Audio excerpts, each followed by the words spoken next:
नमस्कार, एक बार फिर आप सभी का स्वागत है आपके अपने YouTube चैनल द संदेश इंस्टीट्यूट में और मैं हूं आपके साथ सर्वेश श्रीवास्तव।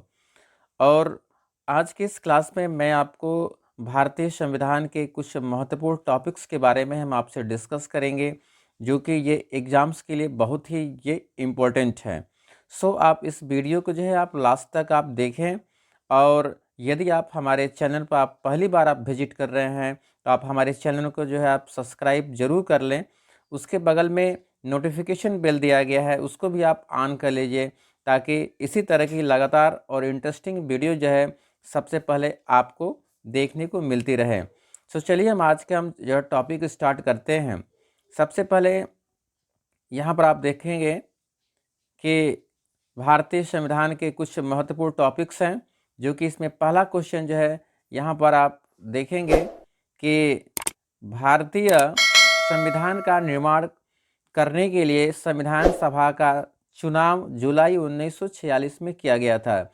जी हाँ, यानी कि संविधान सभा का जब आपका निर्माण किया गया था तो उस समय जो है जुलाई 1946 में संविधान सभा का जो है उस समय जो है गठन किया गया था।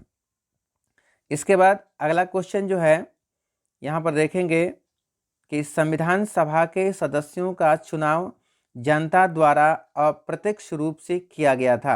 यानी कि संविधान सभा के जब सदस्यों का जब गठन किया गया था आपका, तो उस समय अप्रत्यक्ष रूप से जो है यहाँ पर जनता के द्वारा जो है उसको चुनाव किया गया था। इसके बाद नेक्स्ट क्वेश्चन देखते हैं कि संविधान सभा का गठन, बहुत ही ये मोस्ट इम्पॉर्टेंट क्वेश्चन होता है आपके एग्जाम के लिए, कि संविधान सभा का गठन 6 दिसंबर 1946 को किया गया था। इस डेट को जो है आप याद कर लेंगे कि आपसे पूछा जाता है कि संविधान सभा का गठन कब किया गया था, तो आपका आंसर होगा कि 6 दिसंबर 1946 को किया गया था। ठीक है। फिर अगला क्वेश्चन है कि 9 दिसंबर 1946 को संविधान सभा की प्रथम बैठक दिल्ली में संसद के केंद्रीय कक्ष में आयोजित हुई, जिसकी अस्थायी अध्यक्षता सच्चिदानंद सिन्हा द्वारा किया गया था। यानी कि इसमें दो क्वेश्चन आपके सामने जो है मिल जाएंगे। पहला क्वेश्चन ये होगा कि संविधान सभा की प्रथम बैठक कब हुआ था, तो आपका आंसर हो जाएगा कि 9 दिसंबर 1946 को। फिर इसमें दूसरा क्वेश्चन आपका बन जाएगा कि संविधान सभा की प्रथम बैठक में अध्यक्षता जो है किनके द्वारा जो है किया गया था, तो आपका आंसर हो जाएगा सच्चिदानंद सिन्हा द्वारा किया गया था। तो ये इसमें आपके इस क्वेश्चन में जो है दो टाइप के क्वेश्चन यहाँ पर आपके बन जाएंगे। फिर अगला क्वेश्चन है कि 11 दिसंबर 1946 को संविधान सभा का अस्थायी अध्यक्ष डॉक्टर राजेंद्र प्रसाद को बनाया गया था। यानी कि आपका यहाँ पर क्वेश्चन आपको बन रहा है कि संविधान सभा का अस्थायी अध्यक्ष कौन थे, तो डॉक्टर राजेंद्र प्रसाद को बनाया गया था। इस प्रकार संविधान सभा का जो अध्यक्ष हैं वो डॉक्टर राजेंद्र प्रसाद को जाता है। ठीक है, यानी कि अस्थायी अध्यक्ष जो है डॉक्टर राजेंद्र प्रसाद जी हैं। ठीक है। फिर अगला क्वेश्चन है यहाँ पर, अगला क्वेश्चन है कि 13 दिसंबर 1946 को पंडित जवाहरलाल नेहरू ने संविधान सभा में एक प्रस्ताव पेश किया, जिसका उद्देश्य भारत के लिए संविधान निर्माण का कार्य करना था, जिसे 22 जनवरी 1947 को संविधान सभा ने पारित किया था। यानी कि 13 दिसंबर 1946 को पंडित जवाहरलाल नेहरू ने संविधान सभा में प्रस्ताव सबसे पहले इन्होंने पेश किया था, जिसका उद्देश्य यही था कि भारतीय संविधान का निर्माण करना, जो कि यह जो है इसको प्रस्ताव प्रेरित किया गया था 22 जनवरी 1947 को। इसके बाद अगला क्वेश्चन है कि डॉक्टर अंबेडकर की अध्यक्षता में 29 अगस्त 1947 को प्रारूप समिति के 7 सदस्यों का गठन किया गया था। यानी कि जब प्रारूप समिति जब बनाया गया था, एग्जाम में पूछा जाता है कि प्रारूप समिति में कितने सदस्य थे, तो वो आपका आंसर होगा कि 7 सदस्य थे, जो कि यह 29 अगस्त 1947 को जो है इस समिति का जो गठन किया गया था। अगला क्वेश्चन है कि प्रारूप समिति का अध्यक्ष होने के कारण डॉक्टर अंबेडकर को भारतीय संविधान का पिता कहा जाता है। यानी कि भारतीय संविधान का पिता, यानी कि क्वेश्चन यहाँ से भी बनता है कि भारतीय संविधान का पिता किसे कहते हैं, तो जो है डॉक्टर भीमराव अंबेडकर को कहा जाता है। इसके बाद अगला क्वेश्चन बनता है कि संविधान सभा के संवैधानिक सलाहकार BN राव थे। यानी कि संविधान सभा एग्जाम में पूछा जाएगा कि संविधान सभा के जो सलाहकार कौन थे, तो आपका आंसर होगा BN राव जी। अगला क्वेश्चन, मूल अधिकार और अल्पसंख्यक वर्ग संरक्षक समिति के अध्यक्ष सरदार वल्लभ भाई पटेल थे।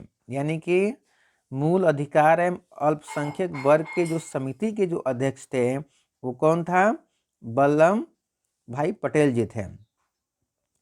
इसके बाद अगला क्वेश्चन है यहाँ से कि राष्ट्रीय ध्वज 22 जुलाई 1947 को अपनाया गया था। यानी कि एग्जाम पूछा जाता है कि राष्ट्रीय ध्वज जो है कब अपनाया गया था, तो आपका आंसर होगा कि 22 जुलाई 1947 को अपनाया गया था।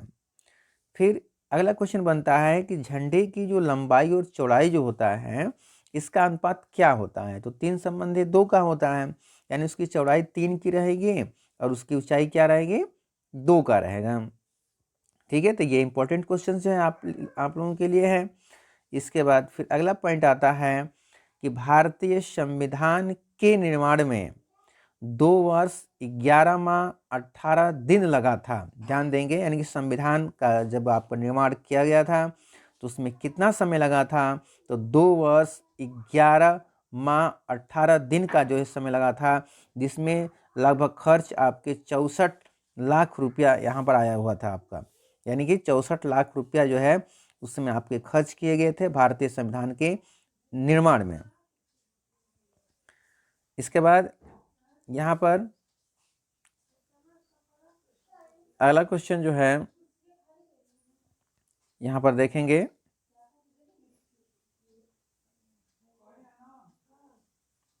संविधान सभा के अंतिम दौर की बैठक 14 नवंबर 1949 को समाप्त हुई। संविधान सभा के अंतिम दौर की बैठक 14 नवंबर 1949 को समाप्त हुई थी। यानी संविधान सभा के दौर हुआ था आपका, तो 14 नवंबर 1949 को ये जो है समाप्त हो गया था। फिर अगला क्वेश्चन आपका आता है कि संविधान सभा के अध्यक्ष डॉक्टर राजेंद्र प्रसाद ने 26 नवंबर 1949 को संविधान पर हस्ताक्षर कर उसे पारित किया था। यानी कि 26 नवंबर 1949 को संविधान पर जो है उन्होंने डॉक्टर राजेंद्र प्रसाद जी ने जो हस्ताक्षर किया और उसको जो है उसमें पारित कर दिया गया इसको जो है। ठीक है, फिर अगला क्वेश्चन आपका बनता है कि भारतीय स्वतंत्रता अधिनियम ब्रिटिश संसद द्वारा 18 जुलाई 1947 को पारित हुआ था। यानी कि भारतीय संविधान जो अधिनियम ब्रिटिश संसद द्वारा जो है 18 जुलाई 1947 को पारित किया गया था। अगला पॉइंट है कि भारतीय संविधान की मूल प्रति अंग्रेजी में लिखी गई जिसको संसद के केंद्रीय कक्ष में रखा गया था। यानी कि भारतीय संविधान की जो मूल प्रति होती है, ये पूछा जाता है कि भारतीय संविधान की मूल प्रति किस लैंग्वेज में लिखी गई थी, तो यहाँ से आपका आंसर मिल जाएगा कि वो अंग्रेजी में लिखी गई थी। इसके बाद जो है लास्ट क्वेश्चन आपका बनता है कि स्वतंत्र भारत के प्रथम कानून मंत्री डॉक्टर भीमराव अंबेडकर जी थे। यानी कि स्वतंत्र भारत के प्रथम कानून मंत्री जो है डॉक्टर अंबेडकर जी को कहा जाता है। तो आपके एग्जाम में यदि इस तरह का क्वेश्चन आता है तो बहुत ही आप आसानी से आप इस तरह के क्वेश्चन को जो है आप सॉल्व कर सकते हैं जो है। तो आप को ये क्लास बहुत आपको अच्छा लगा होगा। और यदि आप हमारे चैनल पर आपने अभी सब्सक्राइब नहीं किया है तो हमारे चैनल को आप सब्सक्राइब कर लीजिए और इसी तरह की लगातार आपको इंटरेस्टिंग वीडियो आपको मिलती रहेगी। चलिए किसी और दूसरे वीडियो में आप सभी से मिलते हैं, तब तक के लिए मुझे दीजिए इजाज़त। बहुत बहुत धन्यवाद। Thank you very much.